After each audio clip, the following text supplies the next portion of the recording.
Inside Huntsville with Brenda Martin, a conversation with department heads at City Hall on streets, ball fields, public safety, and more. And also with our community partners that add economic security, support education, and enhance the city's quality of life. Here at Hudson Alpha Institute for Biotechnology, they are passionate about pursuing breakthroughs in genomics that improve life. They call it Science for Life.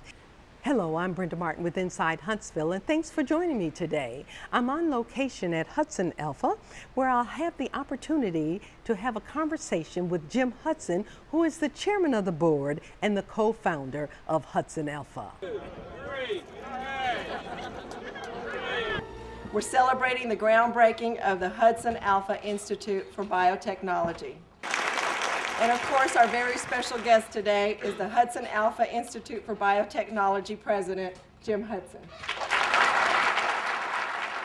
When Lonnie McMillan and I used to have lunch together all the time, he would come to my company, Research Genetics, and he was very enthused about the potential of biotech. And so we discussed, over 4 or 5 years actually, discussed the idea of a nonprofit research institute to establish biotech in Alabama. Research Genetics merged with Invitrogen in 2000, and in 2002 they decided to move Research Genetics to California. And so at that point Lonnie said, why don't we try to do the institute that we talked about for so long? And so together we put this whole thing together. We both have this idea. We're both entrepreneurs. We both started with pretty much nothing and grew to this. And Lonnie, of course, is the co-founder of AdTran. And so we love capitalism. We love the entrepreneurial spirit, but we also love research and think biotechnology is the next big science. So we wanted to build an institute where companies could do entrepreneurial things based off of the results of the researchers. And along the way, we realized that if we were successful, we'd need a workforce. And so we started thinking about how would we incorporate educational outreach into the plan. So before we ever put a shovel in the ground, we had come up with the idea of three primary missions: basic nonprofit research funded by government agencies or private institutions, economic development for companies that could spin out that research and get it to market, and then educational outreach to try to educate the students of Alabama into the potential of a career in biotech. Hudson Alpha's educational outreach team inspires the next generation. How is that, Jim? Well, it does that, Brenda, but it also inspires all kids in the state of Alabama that biotechnology is a real career path. They may not want to do that, they may want to do something else, but they know now, after coming here, being exposed to our materials, that biotech could be their career. This display of socks. Yeah, this is one of Neil Lamb's wonderful ideas. Okay. Chromosomes come in pairs, socks come in pairs. Yes. So he had this idea of making socks, a pair of each chromosome, obviously, is represented by a pair of socks. We also have the educational outreach group also does an intern program. We call it BioTrain, where we get applications for people who want to be an intern here. We get usually 300 applications. We can only take about 27 or 28. But we go through a boot camp teaching them what biotech's all about, how to pipette in the lab, how to maintain a lab notebook. Then they go out and work the summer with one of the companies or in the research labs. At the end of the term, they produce a poster which describes what they did all summer. If it was research, describes their research. If it was marketing, whatever they did in their marketing. And they have to stand up and defend that poster as we come down and ask them tough questions. Last August, Governor Riley and I announced a vision. Today is about a building, a structure to house that vision. When the building committee first met with Jerry Cooper and his team of architects at Cooper Carey, we described our vision of a nonprofit research institute dedicated to scientific discovery, but even more dedicated to seeing that those discoveries were translated into real products for patients. Let's talk a little bit about the area of research. What do you do there? Research Genetics, the company that I had in the 90s, worked closely with all the researchers in the Human Genome Project. And so what I knew, the network that I knew, was all in genomics. So when we designed the institute, we designed it to be a genomics-based institute. And so everything that we do in our nonprofit research is about the human genome, plant genomes, bacterial genomes, and a genome is basically all your DNA.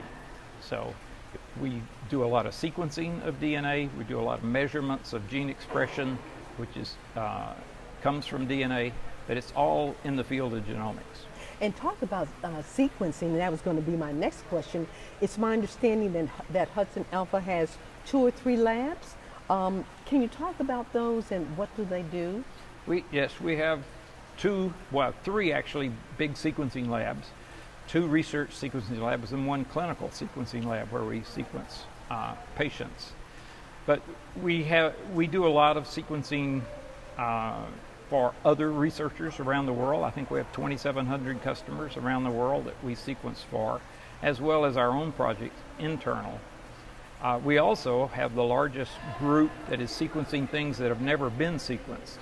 When I do research on a human, I know the sequence a human should be, and I'm really looking at a difference between the reference and the person that I'm sequencing.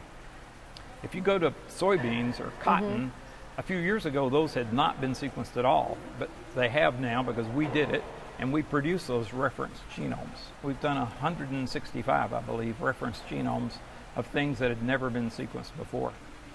So you sequence in the human and also in a lot of plants. We sequence soybean, yes, animals as well. We've sequenced the common bean, which is a big food source around the world, not so much here. We sequence soybean, corn, a number of plants that are going to have an impact in bioenergy for making fuels out of the biomass of a plant. We talked a lot about education earlier, but talk about how the programs build awareness through the community. You have a number of classes that are done in various areas out in the local community to educate our customer, your customer. Yeah, so Neil Lamb has set up a wonderful program called Biotech 101 and 201 that is taught open to the general public. It's taught 5 weeks in a row, 2.5 hours, and once a year. And we every time we announce it, it fills up overnight. It's just incredible. We've had 3,000 people, I think, go through it so far. Oh my! And so it's been a lot of people. The interest in Huntsville in biotech, the support we receive from the community is just remarkable. And so people are really hungry to come to those courses. And once you take Biotech 101, which I understand you're signed up for. I'm signed up. I can't wait. I think the first class is in September. Yeah. Once you complete that, then you can take 201 in the spring. But if you can't actually show up for that, you can stream it live. I saw that. At home. So, I saw that. That speaks to the amount of people that really are interested in this. It's a lot. Talk about support of the in the community. Jim, Hudson Alpha is a 501(c)(3) nonprofit organization since 2008. Over $100 million in grant dollars have been awarded to help fuel the research here. That's tremendous support. Yes, it is. Yes, it is. We've been very fortunate. As you know, Rick Myers is our scientific director. He was the chairman of genetics at Stanford University before moving here. He brought like 5 of his team here, and then we've recruited people of equal caliber from all over the country. So our research is really top-notch. In addition, you have more than 30 for-profit associations right here in this building. Can you speak to that?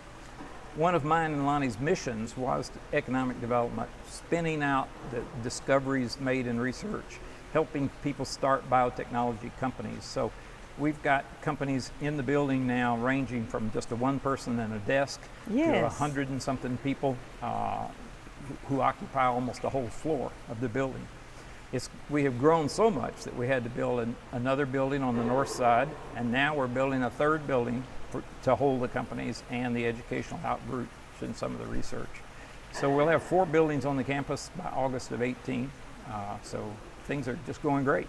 And those buildings are specific for education and every companies? every building has a mix. Okay. Every building has some education component, company component, as well as research. Okay. So the new building, which opens in August, is going to be the home of our genomic medical clinic.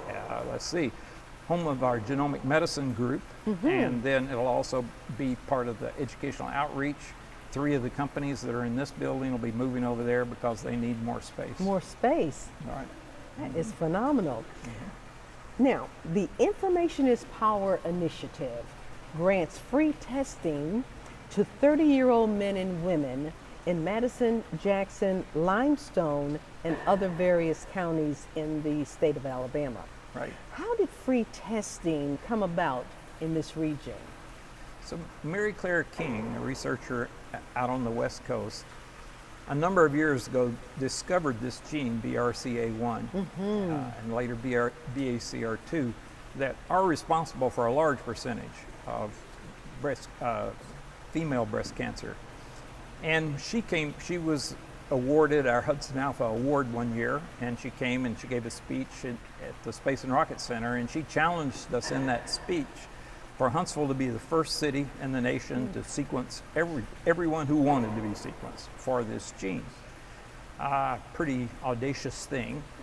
Definitely not standard of practice right now, because people don't know how people will handle the information Yes. if it doesn't come through their doctor. Standard of care for using a BRCA test is for you to have a strong family history of inherited breast cancer, Yes. or else it's not approved. But we sequenced anybody who wanted to be, and we found that a large number of people who did not have a family history carried the mutation. That can happen because it can be inherited down the male side of the family and not show up for generations until it's finally inherited to a female person.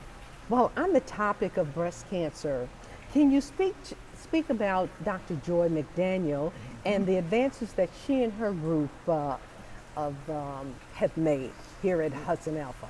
Dr. McDaniels has really dedicated her life to a very rare form of breast cancer called triple negative breast cancer. Okay. And so all of her research is focused in that area. She's here from UAB as a joint effort with Hudson Alpha, and she's making really good progress in understanding the biology of triple negative breast cancer, which, as you know, is a very poor prognosis. And it usually, I'm told that it focuses just on people of color. Is that correct, or do you know that? No, actually, we lost one of our scientists to triple negative breast cancer. Is that right? Yes, Okay, yes. so that information was not correct. Yeah. Kim Strong, I don't know if you heard Dr. Strong speak at Tie the Ribbons. She spoke. Oh, yes. Yes, so she yes. she passed away, and she had triple negative breast cancer. Okay, she did.